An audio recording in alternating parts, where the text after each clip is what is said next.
So, welcome to another Blacvolta Nightlife episode where we discuss the ins and outs of nightlife within GH, all the events, all the happenings, all the gossips, and everything in between.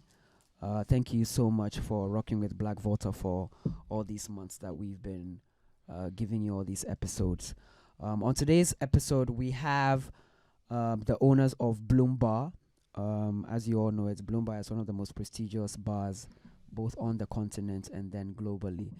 So they are joining us today. The founders are joining us today for the second part of Behind the Bar. Thank you all for rocking with Behind the Bar. We saw so much traction with the first episode where we had Richard Black come to talk to us about mixology. But on today's episode, we are lucky enough to have two amazing gentlemen who are the owners of Bloombar. On my left, we have Kofi Adjei Maafo, and then on my right we have Edem Keith, who both together are the owners of Bloombar. So welcome to the podcast today, both of you. Oh, sorry, thanks, man. Thanks for having Thanks us. for having us. Yeah, it's very. You guys don't know how lucky I am to have these guys. You understand, on the podcast. I don't think you guys done a podcast like before.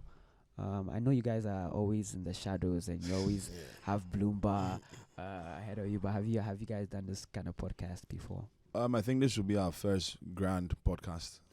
Awesome. Yes, this will be our first grand podcast. So it is an honor to be here thank because, you. bro, you have something amazing going. Thank you. So Thank it's an you. honor to be here. Thank you. Yeah. Thank you. So on this, so let me start by introducing both of these guys to you.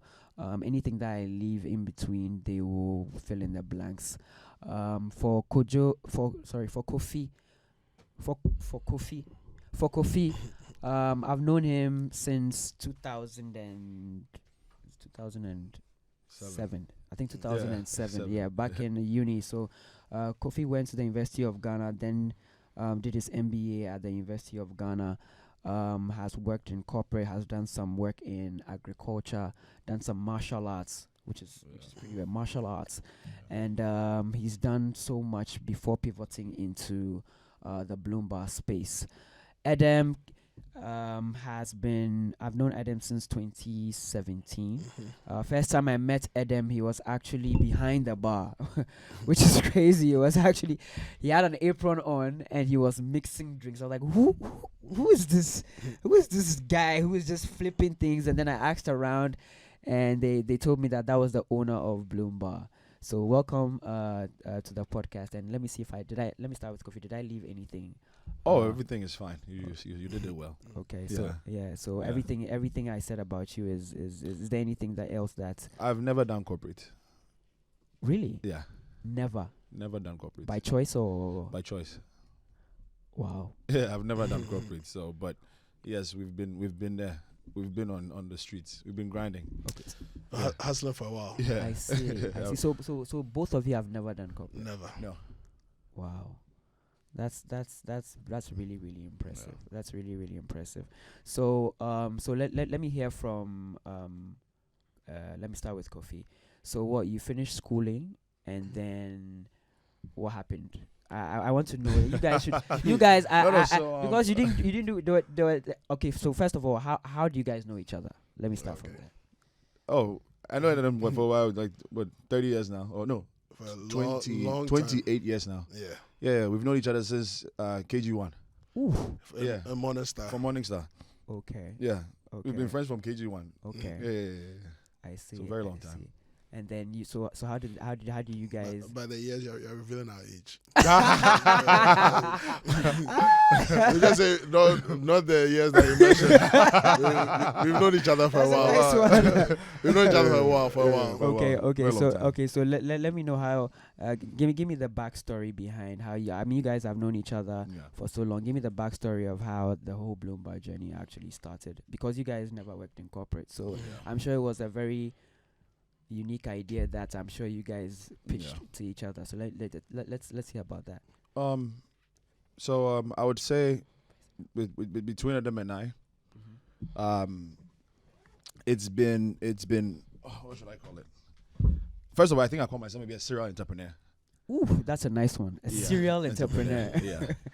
Because individually, we've had our journeys. Okay. He's had his journey. I've had my journey. But we've always been there for each other. Okay. Okay. And long story short, at a certain point in our time, funny thing, we both hit rock bottom around the same time in 2017 after trying, in our various industries, multiple things. And it was at that moment that over the years, we've always had this dream because we love entertainment. Okay. And we love to see people happy. Okay. We love to make, like, if you ask my boys, I'll be boys guy, and it's it's always a joy to see people happy. So when we create that environment, usually I do the invitation and everything. Edem likes to make the drinks for the boys. And it's always been there. I mean, if you go back in uni days, we threw one of the first theme parties in Ghana, one of the biggest theme parties, which was Glow in the Dark. Ooh. Yeah. You guys remember Glow in the Dark? Yeah. Glow in the Dark was crazy, man. Yeah, that was Sweeties. Sweeties Lounge. Yeah. Yeah. You guys, your age is still showing with these things. So yeah, I think that was around that time that that was around 2017. Okay. It was 2017 that the whole idea of Bloombar was birthed based on our interest in life and our dream of one day moving into the bar space. Okay. So yes. Okay. It started in 2017. Okay. And then what happened? Was it just like an idea to just what informed the decision to actually open Bloombar, Edem? We always wanted from the experiences at Sweeties. After Sweeties, we kind of managed and worked for the owner of Sweeties for a while to try and we threw a few parties and we got inspiration that it's possible to own your own space and do something special. And there was a space, there was a gap. There was a gap there. And there was a gap in the hospitality yes, industry. there was for us expressing ourselves. And before we started, there was the owners of these spaces were relatively older, and I would say apart from Eric, but all the other spaces growing up, the owners of those other spaces were a bit detached from, I would say, the clientele. Okay. So makes sense. We were thinking if we're able to throw parties through research, we'll be able to do something special down the line. And we always had this dream of doing something down the line. Okay. So throughout the years, through conversations, when we travel, it was always research. Okay. And the end goal was always owning our own space. Okay. So both of you decided to then just open a bar to fill in that gap that you had. Yeah. So where from the name Bloombar? Okay. So no, it's very, very, very simple. Like I said, we like to see people happy, right? Okay. So we thought along the lines of, why don't we create something along happiness? Okay. So we started thinking. Okay. Obviously, you can't call it happy bar. So we kept thinking, and one time on YouTube, something just popped up, which was synonymous with Bloom. Okay. And I was sitting with him in the living room, and then I was like, that's it. Bloom sounds nice. And it rolls off the tongue quite easy. Like Bloombar. Bloombar. Actually, be like it be Bloombar. Yeah. 5 years down the line, it's a brand and it has an association. As soon as you mention Bloombar anywhere in the world, you know what you try and expect. But before that, during that period, we knew we had the timeline that we're going to open something in that December. This was during 2017. So when did you guys open? What month? In early December, we started doing our test drinks and everything around like 2nd or 3rd December. Okay. We had a soft opening. Okay. Around like the 9th or something. Officially opened on the 15th of December. Okay. 2017. Yeah, it's been a crazy ride. 5 years. You guys just celebrated your 5th year anniversary, right? No, we celebrated 5 Decembers with Bloom. Okay. So the 5 years is this December. Jesus Christ, we are dead. You guys, we are actually dead. So you're trying to tell me that the party that you guys threw was not actually your anniversary. It was the 5th December. Yes, that was it. Jesus but this is the official one. This one we really, really party. It hasn't been easy. So expect your invitation. Yeah. So if you guys have followed the Bloombar story, I wasn't Blacvolta then, but I was there on the very first day when these guys opened the bar at Sun City. Yeah. Why Sun City? Before I continue. Okay, so to be honest with you, I'll just backtrack things a little bit. When we as an entrepreneur, someone that has tried doing quite a number of businesses. A serial entrepreneur, that's it. Yes. We when we envision business, I don't envision it on a mediocre level. Okay. And I say this in confidence because when we set out to do Bloom, the research that we did, it was research done over a year and a half, not knowing whether we're going to open this business or not. Wow. So in the year where we confirmed that we're going to set up this space, we actually visited over 100 bars in New York and Atlanta. I see. Why? Because we were trying to learn something. Okay. Like you said, we used to hang in all these spaces, which is Champs, Purple Pub, Republic, the one in East Legon, Jerry's back in the day, at the Muda days. Yeah. So we are in Venus. Okay. We are in tune and in touch with the people, the consumer. Okay. So in doing all this research and what should I say?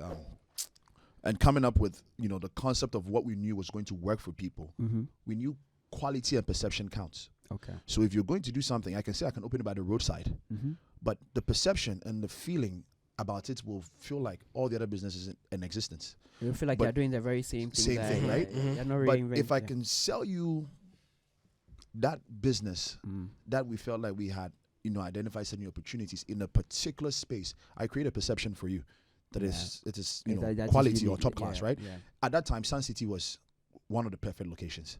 Okay. Rooftop.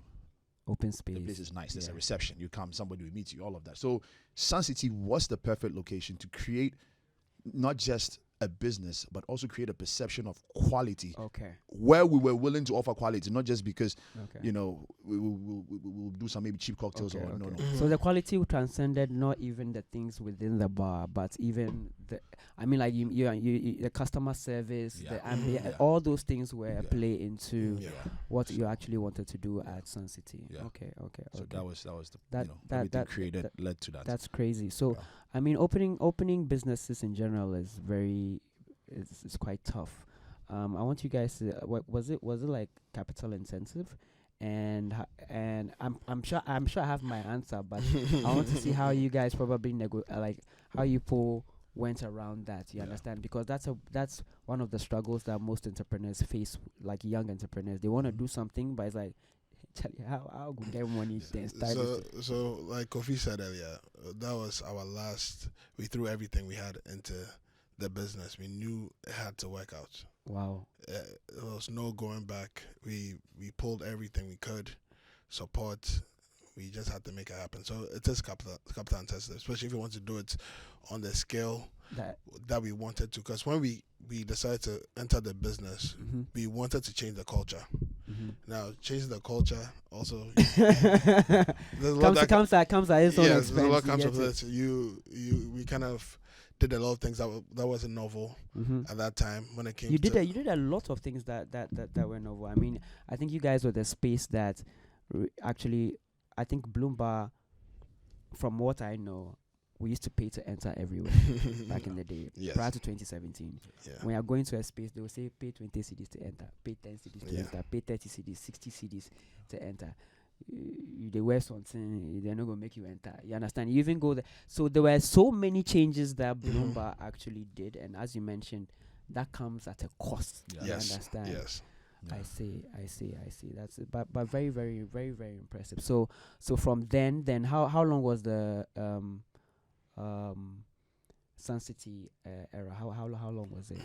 If we say from our official date of opening, which is the 15th, without the preliminaries, I would say 2 weeks.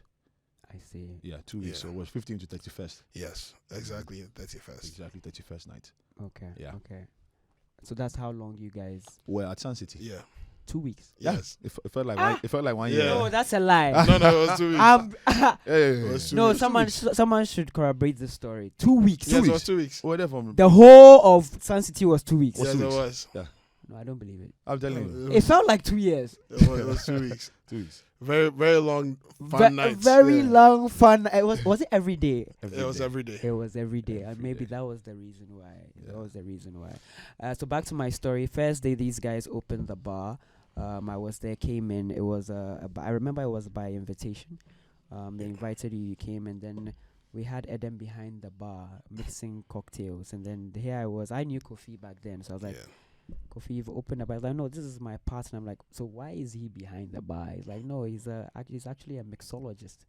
You understand? He's an expert mixologist, and so I see that with where you come from, you do. So is it that you do more of the creative direction, innovation, and then he does more of customer service and the customer experience, and then the cocktails and stuff like that? How does that relationship work with you guys in terms of business? Or you do a bit of both? So it's a bit of both, because we have that open relationship where if I'm trying something new, Kofi be the first person to challenge the drink the ball. He actually gives you that feedback. No, yeah. You need it. And also when it comes to the other aspects, when it comes to dealing with suppliers, dealing with let's say the business side. Okay. It's a collective effort.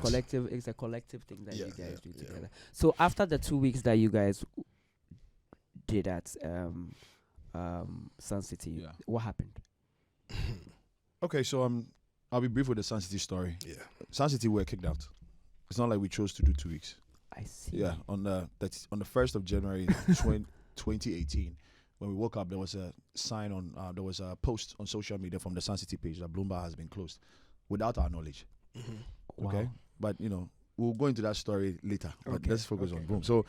So when they shut us down in Sun City, it hit us from nowhere. So it was a big surprise, and we didn't have the financial support to go and get a lawyer to face Sun City. We couldn't afford it. No way. So what do we have to do? You move on.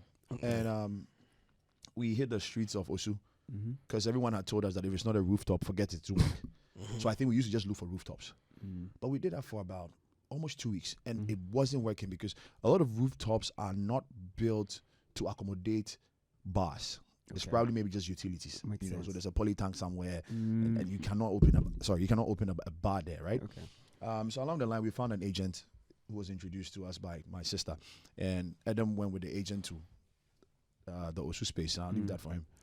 So I went there. I was looking around. First, I was disappointed that here we go again. This guy's just taking me all over Osu, and we're not finding exactly what we're looking for. But I walked in the space. I just looked around. Then I turned around to complain, but I just took a look back. I said, you know what? This space, we can actually do something here. That's where you guys are right now. Yes. Okay. So, you know what? Forget the rooftop. We can actually create something special here.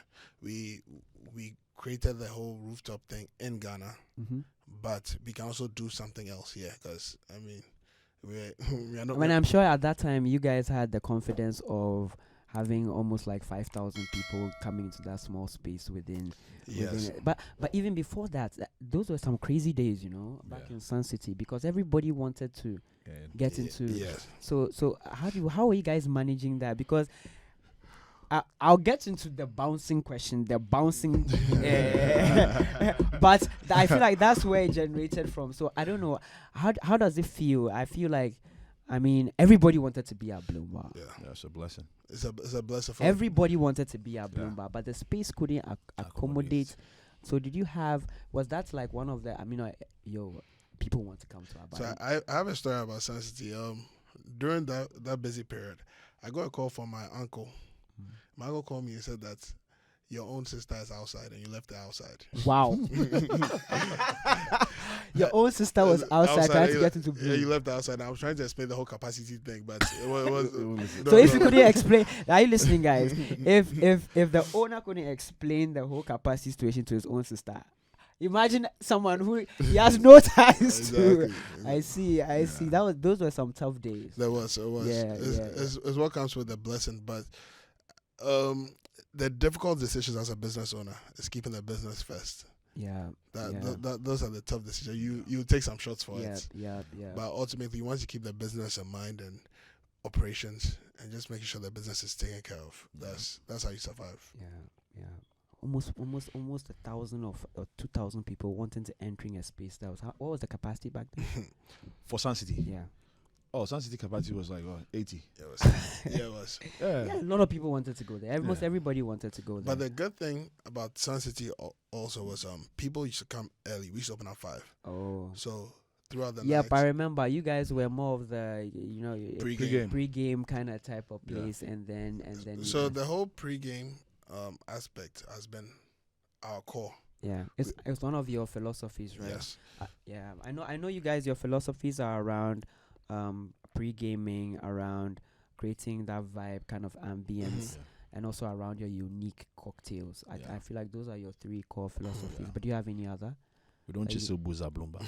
It's as simple as that. people come out to drink. We'll give them the drink. We will give them the drink. Yeah. So then, moving back to the story, and then to the new place where you guys were right now. Yeah.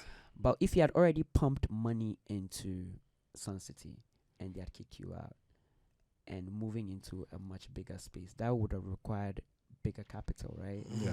Yeah. So how did you manage that one too?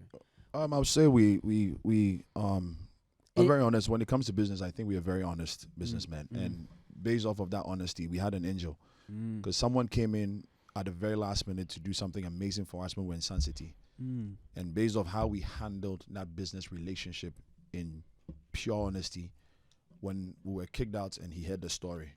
Oh, wow. He was like, no, you guys, when the opportunity came, you could have just screwed me over. You didn't. You were very honest with me. So how about I will help you? Wow. Yeah. This was time. Like an angel. Angel. I see. Angel. I see. So yeah, we did lose money. Yeah. In Sun City, but we had an angel. But in terms of business and doing business in Ghana, did you ever try the banks? Were the banks were accommodating to you guys?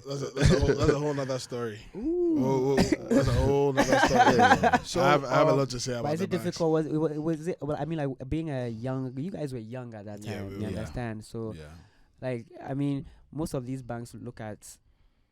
I don't know whether they look at growth and then they look at. Are they looking at? That's one of the challenges I have within the nightlife industry, where people always feel like.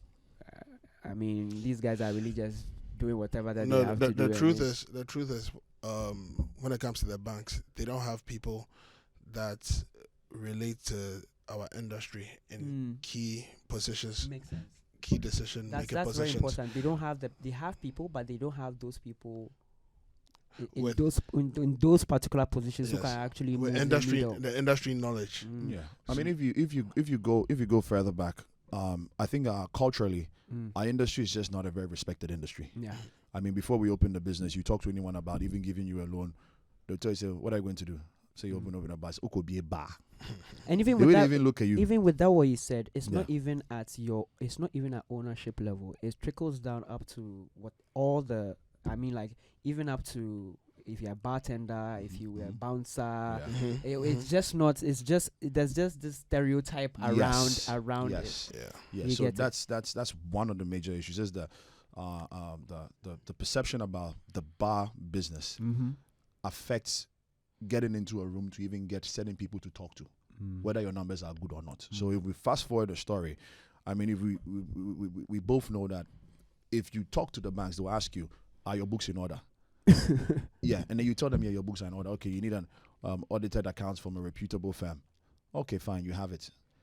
You give it to them. They'll look at it. These guys will always find a reason not to give you that support all the time. And I mean, we've been in situations where this is 3 years after we had started Bloombar, the numbers were good.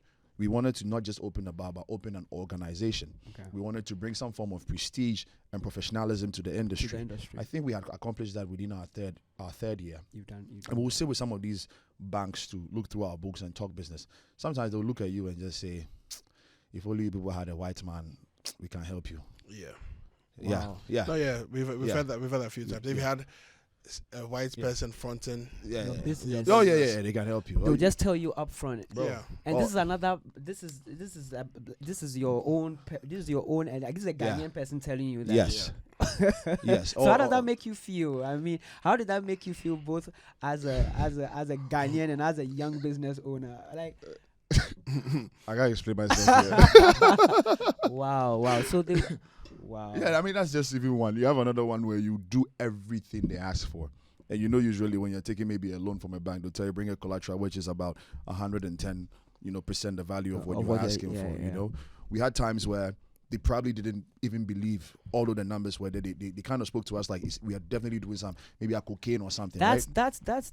the feedback I keep getting from all the bars within the city. Yeah. I mean, all the bars that are doing well, the first impression is, I mean, these guys are doing something. You understand? It's always, it's never praising the people for actually doing the right things. It's always about. But you see, it's sad because people don't respect the industry and respect that people can actually have a career being a chef, a bartender, very, very or true. a manager of a restaurant and make a living from that. It has to be these so-called white-collar jobs where you have to sit in a bank, and when you have those kind of jobs, you are more respected. But that's the problem with, I think, not even our industry as a whole, but the perception of business. It's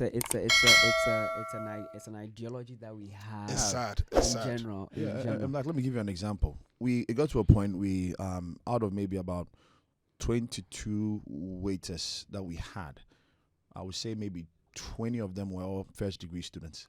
Oh wow. Yeah. And it was only because was that intentional? It wasn't intentional, but we built a brand that would attract such people to feel comfortable despite their background. I mean, it also shows that the system was hard. Yeah.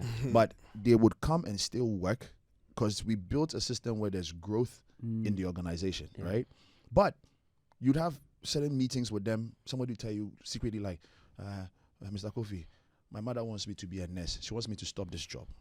My mom wants to be a teacher. She wants me to stop this job. And you thought, they say, well, they don't respect the thing I'm doing. No, it's a cultural thing. Yeah. But you would compare the salary they are making, the tips they make, as to them being exactly maybe a teacher or a nurse. You go like, so what at all? Like, is it the job that you're frowning on? Or but I would say one of the things we are proud of, we've had a few of our guys that we've worked with that from their first year we were able to save up and afford grad school. Oh wow! Some of them even left the country to go to grad school. Yeah. Oh, that's right. How many employees do you have now in terms of employees? Too many of them. You have a lot of employees. No, we have a lot. That's you guys are doing. You guys are doing. That's a whole lot of families. You know. People don't see that. People only see the workers type of thing, but they don't know the added benefits of working in an organization where you can actually feed your family. So the thing is, we have the front of the house, back of the house. Then we also have the finance team, have an HR manager. So it's actually, it's not, so it is corporate, isn't it? And that's what I'm saying. It's like, I've never been in corporate, but you guys, you're running the business in a corporate manner. Mindset, you understand? Yes. Which is really laudable. You understand what I'm saying? It feels like, okay, you're not really doing anything. There's no business acumen to it. It's just, you know what, I'm just running a bar, come and drink your things and then let's go. But you guys have a whole structure where you have, I'm sure, business managers, lawyers, a whole corporate structure for your business. Yeah. Which is really cool. Yeah. Which is really, really cool. It's the only way I think maybe you can grow. And like I said, if one of our dreams is to bring a certain level of prestige to our industry, and you can only have that growth and bring that level of prestige if you get the other corporate sectors to respect what you do. When they come in and look at how you are set up, with them about your financials, they look in your records, they know that, oh, okay, these guys are actually doing this or they're doing that. And you have a lawyer hits them up. They then start to build a certain perception about the kind of bar they are dealing with. They don't view you as just a bar. You understand anymore. You understand. And even the quality of lawyers that you employ, it matters. It matters. It matters. It does. Yeah.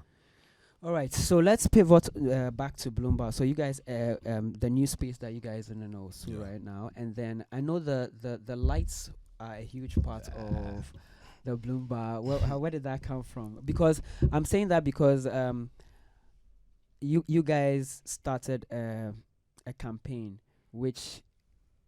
You'll see when I traveled to South Africa, Joburg, I went to this, I've forgotten the name of the bar, but you know Rockets. On top of Rockets, there's a bar there. As soon as you get in, I think I went with like 2 or 3 other Ghanaians. We didn't know the name of the bar. As soon as we entered the bar, we were like, this is Bloombar. You understand? It had those signature lights that you had. You know, there's a Bloombar too in Cote d'Ivoire. Yes. Same name, Bloombar with the same lights. I think there are a couple of others that also don't put the Bloombar there. But as soon as I think there's one place in Kumasi that they call the Kumasi Bloombar. Oh, You wow. understand? So what's the story behind the lights? Go ahead. Yeah. Okay. We during the coming up with the concept of Bloombar, we're thinking about how to make the space look. So I remember this very well. We're around Broadway in downtown Manhattan. So we're just doing the research, talking, having a conversation. Then we walked past the Starbucks. Then I saw the lights. I was like, Kofi, look. We saw the lights and we said, could this work? And around that time, we think about budgets. So we took a look and said, maybe this could be something because it's going to be an outdoor space anyway. Yeah. So went home, went online. Did your research. Came up with it. Then Kofi actually came. He came to Ghana before I did because back then I was still working. Before I officially resigned and came down to Ghana. So Kofi came with the lights, tested it out. I remember that morning because of the time difference. He called me very early. He said, "It worked. That was it." That was it. I'd like to add something to what he said. One of the main, should I say, inspirations then was budget. And I'll say budget was an inspiration because see, we had some Indian guy design a nice roofing at the rooftop. Yeah, I was about to say a lot of people put it's always the backdrop or the roof or there's something expensive about the setup. That budget we couldn't. Get out. Young boys with this street, we couldn't. So, we needed options because I believe in something then. And I was explaining to Edem, I was like, bro, if you go to a filling station or ShopRite or any of the malls, you might not realize, but do you know that the lights kind of give you a certain feeling to want to buy everything and stay there longer? It's true. So so whatever we do, we need to get something where the lights will make people want to stay there longer, and it actually impacts you psychologically. You don't realize I hear there's a psychology around lights, blue lights, red lights in your space and stuff. There is. So we naturally figured that out. Okay. And when we saw the lights, we said, they are far. So how do you feel when you hear people copying your brand? Is it an inspiration for you, or like how do you feel when you're sitting there and then you go like, we saw a Bloombar lights, right? Bloombar lights in China or Bloombar lights. I would say it's part of what we wanted to accomplish. Yeah. Okay. We came in saying that we didn't say it out there, but we told ourselves that when we came in this industry, we're about to change the culture. That was our goal with everything, the way we did our things, the way we set up from customer service. It's a very unique culture. Hiring. From hiring. All the things that you did was, you can see was actually very bespoke things that you guys. It's not copying from anywhere. So you guys did, you've been in that space for how long? The new space? This current space, this should be our fourth year. Fourth year. So 2017 up till now. Yeah. So let's the never-ending discussion. How did you guys navigate Corona and COVID?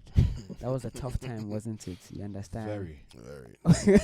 No, it's a very. Yeah, tough I think I like to hear these kind of stories because these stories. I have a story to tell. Yeah. A story that I've expressed it to the people, so they know how I feel. So I can say it now. During COVID, pre-COVID, I'll start off by saying that our relationship with the brands has been a bit. I would say it's a weird relationship with brands, as in the major brand, the major alcoholic yes, brand. Yes, Okay. We've had a few conversations. I'll just say a few. It's been on rocky.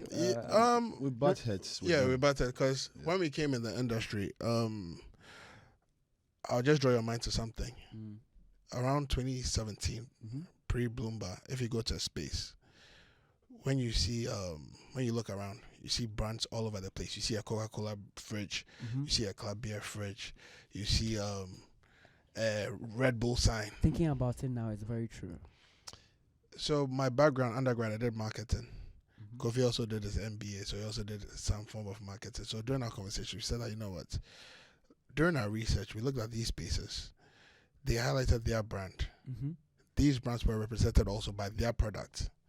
But when we look at Ghana, these brands are a bit all over the place, and the highlight of the bar, what the bar wants to do, is not being highlighted. Very, very important. So during the time we're about to open Bloombar, some of the first conversations we had with these brands were, okay, when I come to put this over here, come to put this over here, come and put this with this brand. And our first reaction was, that's not what we're trying to do with the space. We are trying to create something different. Yeah. But I'm not sure. You are met with a lot of resistance, because I'm sure young guys who opening a bar, this is how things are done. Yes. And then you people are just coming to the space, and then it's like a breath. It's like a breath of fresh air. It's like, and most of them felt like we had no pedigree in the industry. Exactly. So who are you to come and tell us how things are supposed to be done in your own bar? Yes. Okay. So it's been a tricky relationship. So when you come in and you take these stands, and I also say from what we go out a lot. So when we go out in all these new spaces, we've changed that. You barely see those huge props or POSs from the brands visible in the spaces. It's very important that you mentioned that. I back in the day, you go to the spaces, you see the clubs, you see this bar, you see the whole place. You'd even think it's for the brand, but nowadays, unless of course it's like a major event, a one-off kind of event, you do not see those kinds of things. Yeah, but we've been victimized because of that. Yeah. I'm not surprised though. Yeah, you guys have been victimized for a lot of things.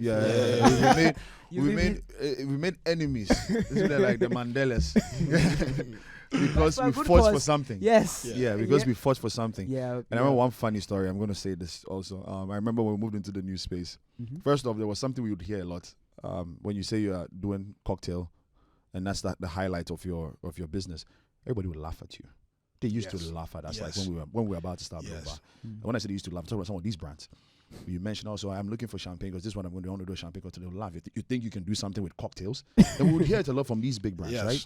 So when we moved into the new space, we needed Guinness to come and set up the Heineken tap.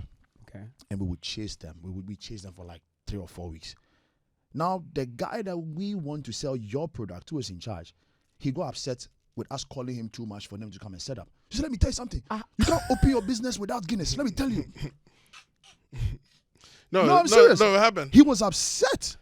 He was upset that you guys we are giving him pressure to come and set up in your own bar. Yeah. Yes. I'm like, okay, if we can't open without business, then without Guinness, then take it. So he was Guinness. like, you can't open your bar without Guinness. Yes, those were his words. Yes. So for a long time, we had consumers come there, guests come there, and they go like, why don't you guys have Guinness? But it was also deliberate because we wanted to prove a value, our worth to them. Okay. And by God's grace, we accomplished that after 1.5 years without selling Guinness in Bloom. So you did not sell Guinness? Never. Not even a bottle? Never. Not only Guinness, but some of their products. So the whole portfolio, you were like, no. And you were sustainable? Yes. So did the gentleman come back? Like, so how was the relationship? How did the relationship move on from there? I'm sure it's like, well, because at some point, like the biggest bar in the country is not selling the biggest, you understand, alcoholic beverage in the country. But that was very a very tough decision to make.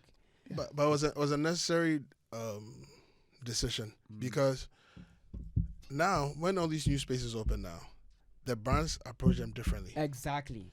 Now the respect is there because the conversation is different. Yes, the conversation I actually sat in one of the discussions where a brand actually came in to sponsor a particular event, and I just sat back and I loved the discussion that was good because I felt like we've really evolved. Because back then it was like, I beg you, I'm doing an event. I need you. Even if it's, you come and brand the whole place for me, and then so that people will know that at least. But now the discussion was more like, okay, what do you guys have to offer? The brand offered what they had to add. Like, are you serious?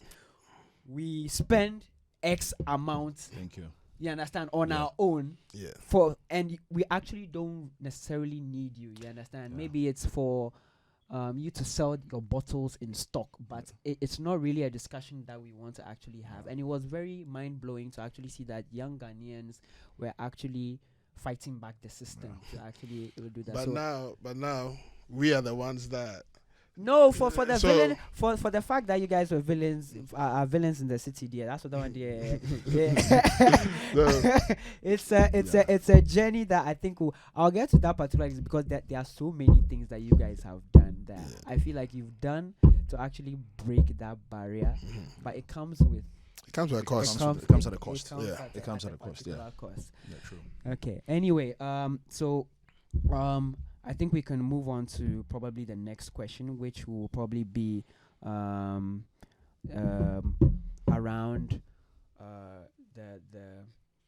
the problems that you guys typically have. There's a lot of conversation around bouncing at Bloombar. So let me start from this part. I'm sure everybody's excited to actually hear this story.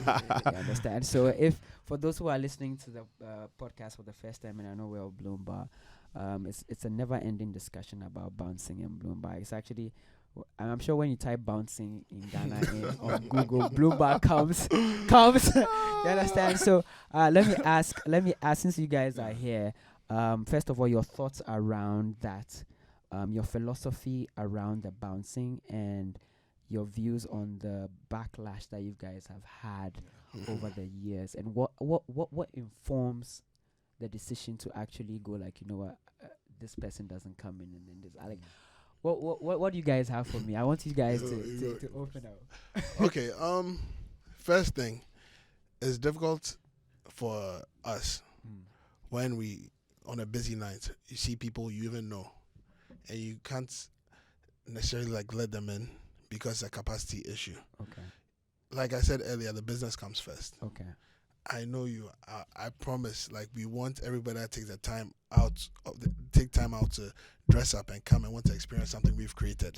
We want nothing more than that. But it comes with a capacity issue and safety issue also. Okay. If the place is full at capacity, we have a clicker.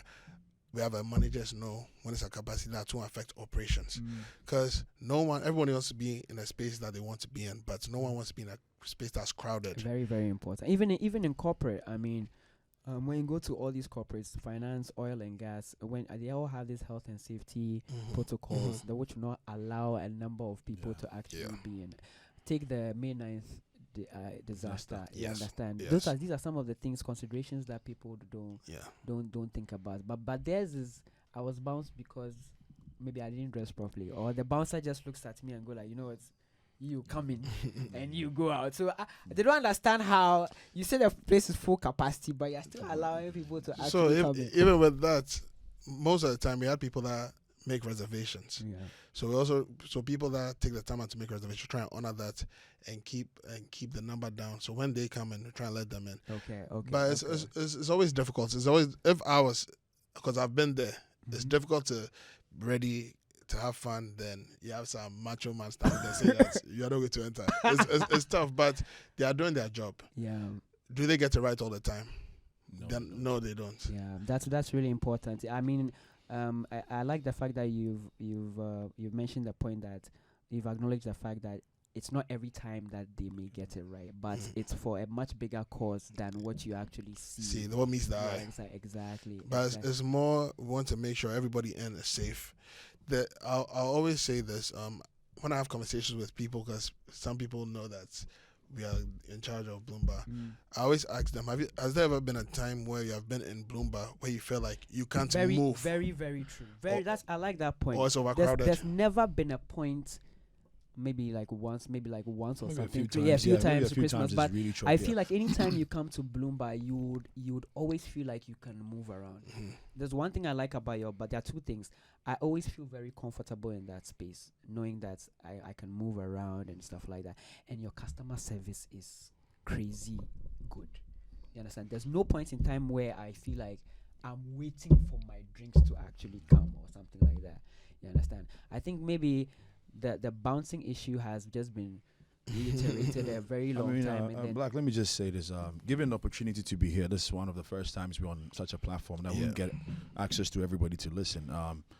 I mean, on behalf of Bloombar, I'll just, apologize to anyone that has ever been mistreated or, has been dealt with in a particular way where they felt disrespected and, will not be there. It is never intentional because without Accra, we wouldn't be here. Without Accra, we would not be anyone, Yeah. So we are sorry if, we haven't handled things at the entrance or, with anyone. But also, the difficult part of the business is, and I'm always use this example. So let's imagine maybe even Betty takes her time to dress well, looks beautiful, because we've created a space where if you're coming into, you feel like I need to dress to go there because you don't know who's what. I mean, come on, a lot of people have met their loved ones at Bloombar. We've had proposals. We've had proposals at Bloombar. People come there to look for their loved ones at Bloombar, and we were always excited to have created a venue where people will go out of their way and dress up and come and enjoy. Yeah.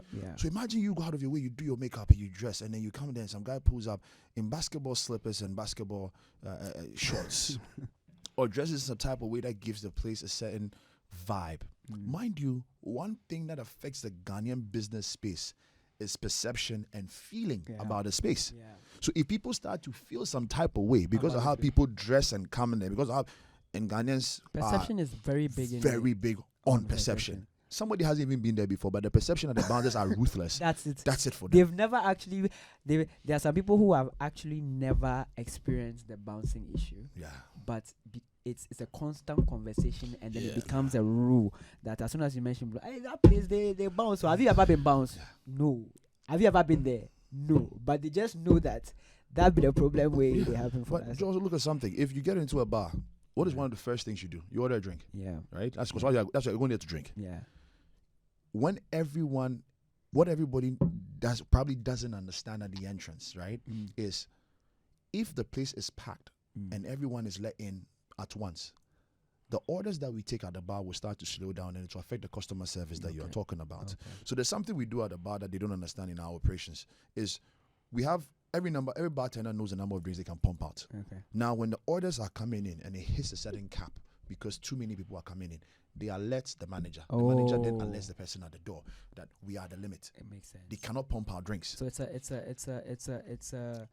whole. So there's a whole theory. There's a whole business. There's a dynamics around everything. So the people it's not just get their drinks. It's not just the bouncer at the door just saying it's full capacity based on his own judgment. And sometimes I'll take the blame. Sometimes you see me hiding in the corner at the entrance. So we see when it happens, you see them hiding in the corner, and then. But it's not that they don't, and I understand you. I feel you because I feel like it's a mechanism that you guys put together. Yeah. You understand? So if you guys are going back and then saying, okay, because my sister is at the door, you should let that happen. Then there's no need for you to come and actually sit in front of the workers and say, you understand? Why is this thing not working? Yeah. They may come back and say, but you're the same person who said it shouldn't work, and then you're also fixing the system. You get it? So we have to make as entrepreneurs and business owners, you have to make tough decisions, but you always make sure you keep the business in mind. The forefront. Yeah. The business always at the forefront. So with this bouncing situation even went as far as Davdio. So what happened with that story? So I'll just say, okay, you go ahead. No, so we never bounced, David. We never bounced it. Yeah. That's not the truth. I don't think I've who even think about it? Yeah, why would you want to bounce David? You see, what happened was it was a very simple thing. He came in, and you know how these guys move with like 20 entourage, right? Yeah. He came in with his people. They were allowed to go. He and a few were allowed to go in. The entourage were just being asked to be searched. Oh, okay. That was the issue. Okay. So when he found out that they are trying to just search his people outside, he didn't have a problem with it. But the guys outside had a problem. And why do we want to search them? Okay. Davdio felt like if his guys cannot get in, then he will leave. Okay. That was the issue. That was the whole issue. That was the issue. It wasn't a bounce because it never happens. You know, some of these things you wake up and then you see them and you go like, this thing will never happen. No. Why would the biggest bar in the country bounce some of these celebrities? After he came to show us love, he came to see. Yeah, he did. Oh, I see. He's there. Whenever he's in Ghana, he's always around. Okay. All right, I see. kudos to you guys over the 5 years. You guys have won multiple awards. I saw that recently. You guys were featured on the 50 best bars in the world. Isn't the world? No, I don't know if it's the world. Yeah, but it was one of those publications. One of those publications. I think you guys also on Uber, the most visited place in 2021. With over 100,000 visitors. Yeah. That's crazy. 100,000 people in that space. It's called a blessing. Yeah. That's crazy. So Time Magazine recently mentioned that Accra is like one of the hottest places to be this Christmas. What are your thoughts around, in terms of what you guys do? What are your thoughts around the hospitality space and in the tourism industry? I feel like when it comes to tourism, spaces like ours are not highlighted by the stakeholders per se. We have created something, especially all the young people, the young guys that own spaces, created venues where people come into Ghana and look forward to coming to. Mm-hmm. It's not the normal tourism. Let's say when we're growing up, Cape Coast Castle. Yeah, the tourism that we knew was Cape Coast Castle, Kakun, and all those. But now when you talk about coming to Ghana, I want to go to Bloombar. I want to go to Garage. I want to go to those.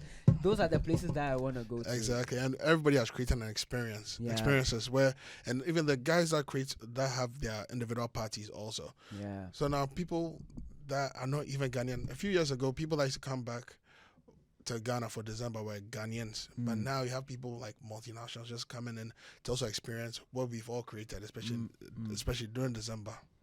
I see. That's really, really great in terms of what you guys are doing within the space. So my next question, you guys throw some really wild parties, signature parties. I think I remember Dusk. Was it Dusk? There was one party that you guys threw. Was it Dusk? No, that was Jews. Or no, there's a party that you guys threw. But your signature party. Was the last hour? No. There was one that you guys used day to party. throw. No, the day party there, that one there. How do you guys navigate the day party? To me, I say it all the time. It's my running theme in all my podcasts. I'm like, the Bloombar day party is non-arguably the best day party in terms of timing, in terms of the first thing is we are grateful that everyone shows up on time. Shows up early. We are grateful. Well, how do you sustain that thing? Is it by chance or we don't chisel booze? No. But it's true, you don't chisel booze over there. You understand? Yeah, that's very, very impressive. So, looking back at what you guys have done within the space of 5 years, what would you say is like your let me start from what do you think is like your most rewarding moments? Let me ask what have you gone back, looking back, and said, you know what, I feel like this is something that I feel like after the 5 years or in business, this is something that I should celebrate.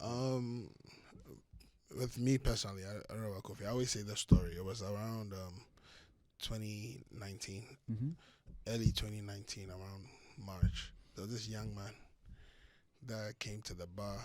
That's when Fast Track was. We used to pump a lot of Fast Track. Yeah. Shout out to, if you guys haven't had that cocktail, that's one of their best cocktails on their menu for Fast Track. So you guys should try it. You should check it out. So this young man came in. He had the money. That's when we increased the price from around 15 to 20.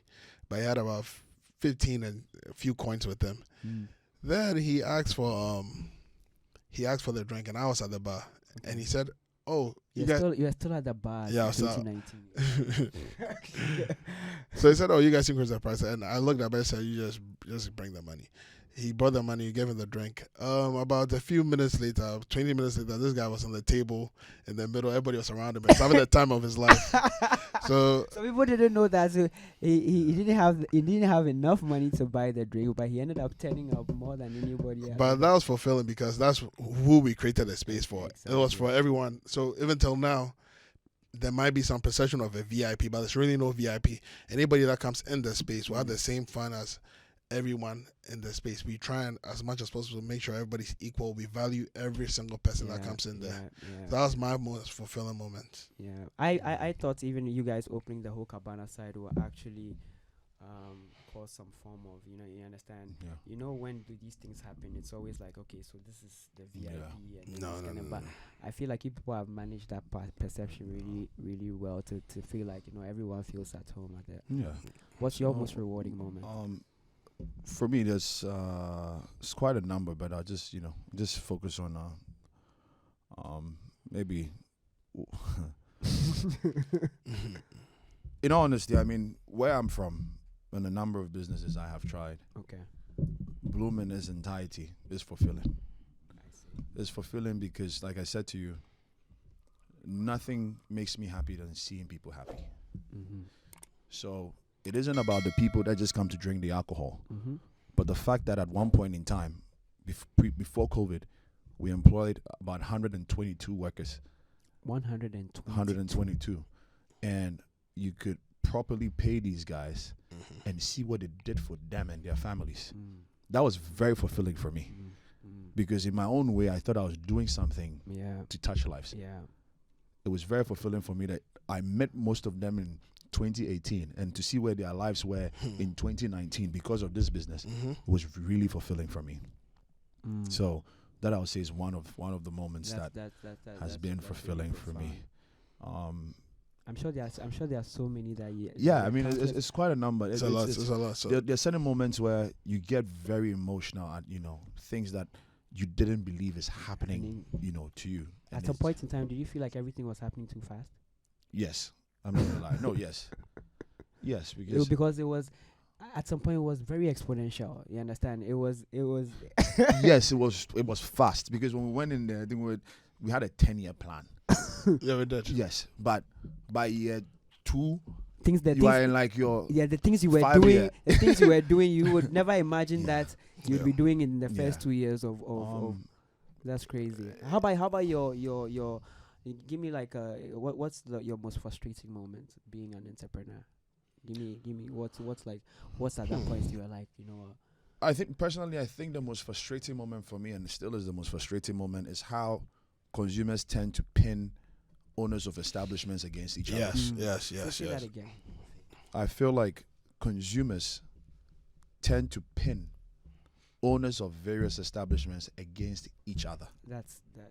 I understand where you're coming from. Yes, and I say this because since 2018, each time a new establishment opened and falls within our sector, Twitter or anywhere tends to pin them against. There's always a Twitter fight. As soon as a new bar pops up, it's always like, okay, so they're coming to take over Bloombar. It's very frustrating for me. It's very frustrating for me because we, as owners of an establishment, always go to other places to have fun. And it is sad that in our own country, people will make it difficult for you to even go out. Bro, I could go out sometimes and ask him.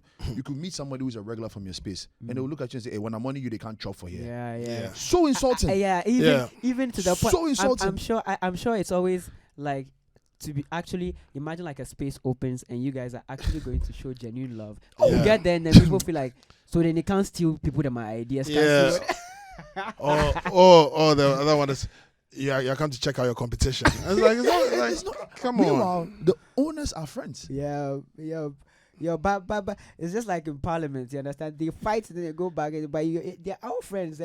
And sometimes some of these things are very, very necessary. I always say that bar owners should be visiting other bars. You understand? But some of these things, I like it that you guys are saying it on the podcast, because sometimes it doesn't happen like that, because not that the people also don't want to go, because of some of these things that, so if you don't have a tough skin, thick skin, if you don't have thick skin, you can't go to the bars and then not be profiled to say you're coming to steal the competition, you're coming to profile you right now. Yeah, so it is frustrating, and it still is frustrating. It's like everybody's doing a lot of good things. All these new spaces that are opening. It's like the quality is up there, and we can all support each other. It doesn't have to be a competition. Everybody, all the new spaces, everybody's doing something different. So it's like you can actually go there, just have your fun. It doesn't have to be a competition. Yeah. I mean, fine. As a consumer of any of these products, maybe a day I would feel like enjoying a cocktail at Mood Bar. Yeah. I should feel free to go to Mood Bar and enjoy that cocktail Exactly. because I can get it only at Mood Bar, Not right? even at Mood Bar, just because of the virtue of the fact that aside you're a business owner, you're also a human being. Yeah. You understand? You you get But to yeah, it is frustrating. So it's very difficult to sometimes go out and feel free. And feel free. Yeah. If you do see, you guys have done it for. You guys held them. I feel like you guys held a monopoly for about a few years. Now with the space opening up to all these kinds of places, how do you see? Do you see? You mentioned that they're doing a lot of great things. Do you see a lot more being done within the hospitality space, especially for the young Ghanaians? No, I do. With what we started, when we started with only ones, everybody kind of picked up from there. Yeah. And all the new spaces, everybody's always trying to like Go above and go beyond. above the next. What's next? So people are really like sitting down and thinking and coming up with if it's parties, if it's concepts. There's a lot of work and thought process that goes into it. And what people don't realize that elevating the standard, especially with West Africa, what Ghana has done. That I feel like what we get when you travel outside, they don't put as much. No, they don't. They don't put as much energy. It's different now. So it's different. I have people saying that Ghana's really up there. Ghana's up there because of it's all the thinking and the people being innovators. Now, when you go outside, I remember we traveled a couple of months ago. I also think like this experience it's not the same. It's not the same. It's not the same because you just don't get it. Because if I went to a club now, when I go to clubs now outside, I want the same experience and the same kind of music I'll get at Ace Tantra. Ace music is lovely. It's amazing. Yeah, it's amazing. I want to add something to it. You want to give a shout out to Ace? Yeah. Shout out to Ace Tantra for the amazing Charlie. That place DJs. is hard. Yeah, I want to add something to what Edem is saying. I mean, the question you asked about the number of places opening. There's this analysis that I always give, and I think I had mentioned it before. If you look at the fact that if you say monopoly for the very long span of 2018-2019, if we have about 5,000 people coming into a space which has a capacity of 1,000 people, this means that 4,000 people are likely not to get in. They are not get whatever you do. Now, they cannot get in. Out of this 4,000, I can confidently say maybe 50%, which is about 2,000, are going to be angry. Hate and guess you. Yes. You'll go on the social media and then go and... So imagine this goes on for a long time, but when that happens, it's just normal for humans to want competition to take you down. Yeah. They want someone at a new space to come and then come and show you why. Yeah. This is your match. So it is normal that when other places open, people will take up to Twitter and just try to pull a brand down. Yeah. But for us, it is beautiful to see that places have been opened, so all these 4,000 other people can also have could spread evenly, and everybody is eating. So if you look back at 2021, it was one of the most beautiful times in the history of Ghana December. Yes, it was. No place was overly choked. Yeah, it's true. Everyone was winning, and that is how it should be. And people had fun. And people had genuine fun, as opposed to I came and then I couldn't get in. I couldn't get in. Yeah, there are so many options. Yeah. Very, very important. As we pivot into the end of the discussion, let me run just a few questions by you, and then we can as we wind down. So what's next? You guys have done 5 years. What's next for Bloombar? It's a good question. How does the next 5 years look? Oh, the next 5 years looks promising. So I'm sure you guys have so many things under your sleeve. You guys are working on. We have been working. But it's promising. It's promising. We are really excited. The direction, and luckily, the effect of COVID is still around, but the effect is not as harsh as it was. About a year ago. So I'm sure COVID changed your business model and your thinking around how you should do it. Definitely. Big time, because one of the things that we struggled with a lot in COVID was the fact that then as a market leader, you were to be used as an example. Yes, we were, So in as much as the police did visit all the other venues, ours was crazy. Yeah, I'm sure they were there almost. I'm sure it was like the benchmark for every It was crazy. There was one night they picked Edem and I up. I'm telling you, they picked us up straight to Cantonment's police station. And then Bloom was still going on. People were still going on, but people were in the police but they station. didn't know we're not in the police station. They had to call friends to come and bail. But then every time it was unfortunate. It was a perception that Bloombar is always packed, and Bloombar is a club. Bloombar is not a club. Yeah. Bloombar is a bar and restaurant. Yeah.